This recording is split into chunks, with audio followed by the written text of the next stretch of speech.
Hello दोस्तों, मैं आपको अपने एक मित्र नीलेश की बहन नीलिमा और उसकी साली नीतू की बीती आप लोगों को बताना चाहता हूँ। कुछ दिनों पहले नीलेश ने मुझे बताया था कि उसकी बहन की मौत हो गई है। ये सुनकर मैं बहुत दुखी हो गया था और मैंने उसकी मौत का कारण पूछा तो उसने पूरी घटना मुझे सुनाई। कुछ दिनों पहले नीलेश और उसकी बहन नीलिमा और उसकी साली के साथ कहीं घूमने गए थे। नीलेश की बहन और नीतू दोनों बहुत अच्छी दोस्त थी। लौटते वक्त काफ़ी रात हो गई थी। रात में उसकी बहन की तबीयत खराब हो गई। उसे काफ़ी ठंड लग रही थी। हमारा घर अभी भी 100 किलोमीटर दूर था और रास्ते में कोई भी रुकने की जगह नहीं मिल रही थी।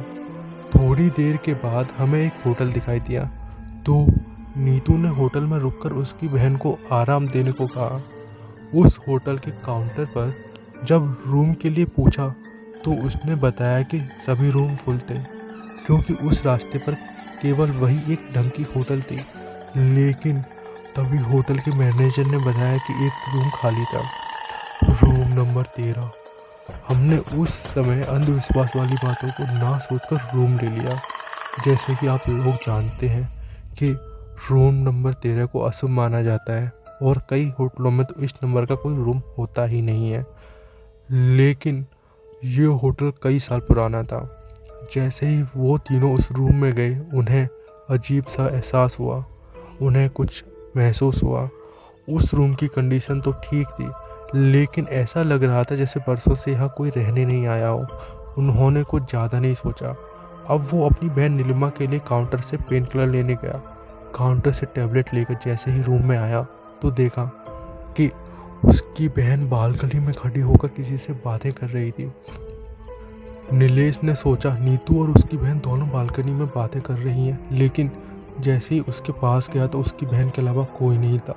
उसने उसकी बहन से पूछा, तुम किससे बात कर रही थी?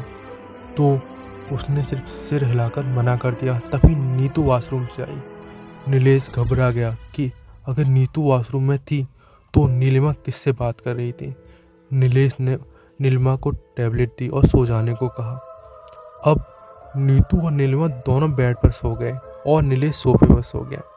सुबह जब क्लीनर कमरे की सफाई करने के लिए आया तो दरवाज़ा खुला था और वो जब अंदर आया तो देखा कमरे में खून ही खून था और नीलिमा मर चुकी थी।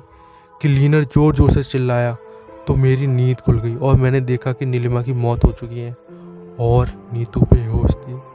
नीलेश ज़ोर ज़ोर से रोने लगा और मैनेजर को बुलाया। मैनेजर ने तुरंत एम्बुलेंस को बुलाया और दोनों को हॉस्पिटल ले गए।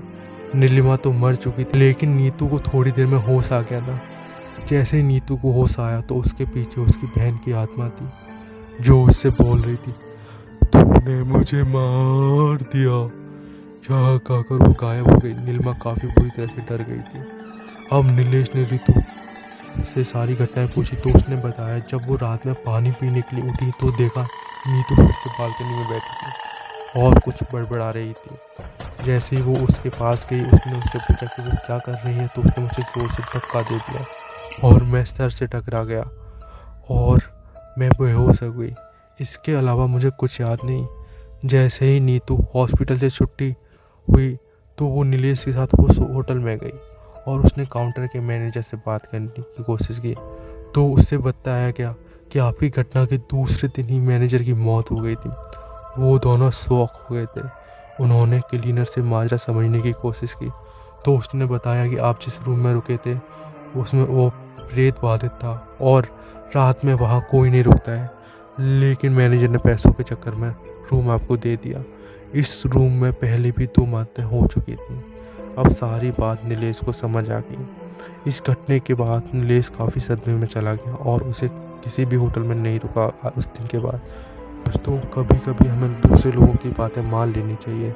क्या पता वहाँ आत्माओं का साया हो और कुछ जगहों पर हमें नहीं रुकना चाहिए और जो चीज़ें अशुभ होती हैं शायद वो सच में अशुभ हो। हेलो दोस्तों, आई एम योर होस्ट पक्षी एंड आप लोगों का बहुत बहुत स्वागत है पॉडकास्ट अनप्लग्ड चैनल में। ये था हमारा 15वें दिन 75 डे चैलेंज का और हाँ, कल मिलते हैं एक नई कहानी के साथ। लव यू ऑल, अपना ध्यान रखिए।